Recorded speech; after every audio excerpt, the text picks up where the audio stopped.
जी भैया जी, क्या हाल है? तो आ गए ना फिर से पावर स्टार की गाना का रिव्यू देने। तो दोस्तों, आपको गाना सुनने में कैसा लगा? सुने तो होंगे जरूर, क्योंकि मैं 12 घंटे बाद गाने के रिव्यू दे रहा हूँ।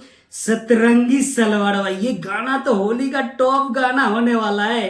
क्योंकि आप सभी को मैं बता दूं कि 12 घंटे में 1.5 मिलियन क्रॉस कर गया गाना। और लाइक की बात करें तो 1 लाख 12 घंटे में लाइक से। कमेंट्स की तो बात ही हटाओ दोस्तों।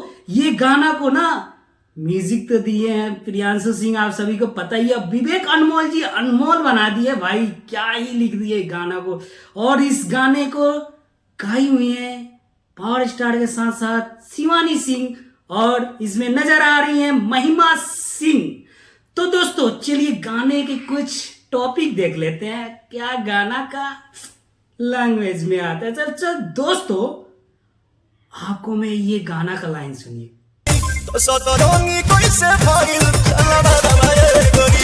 एक बार सुनकर बताइएगा कि ये गाना कैसा है। और इसमें तो बक्सर, बलिया और छपरा के भी बात करा गया। तो भाई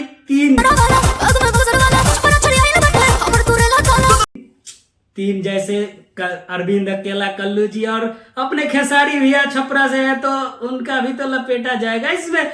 तो गाना ये जबरदस्त होने वाला है और भी बहुत ही आगे जाने वाला है। तो दोस्तों, आप सब मेरे चैनल पे नए नए आए हैं ना, तो मेरे चैनल को भी सब्सक्राइब कर ले। खेसारी भैया का एक गाना आने वाला है जिसका पोस्टर कल लॉन्च किया जाएगा। तब तक लिए बाय बाय, मिलते हैं पोस्टर के साथ में। Bye bye.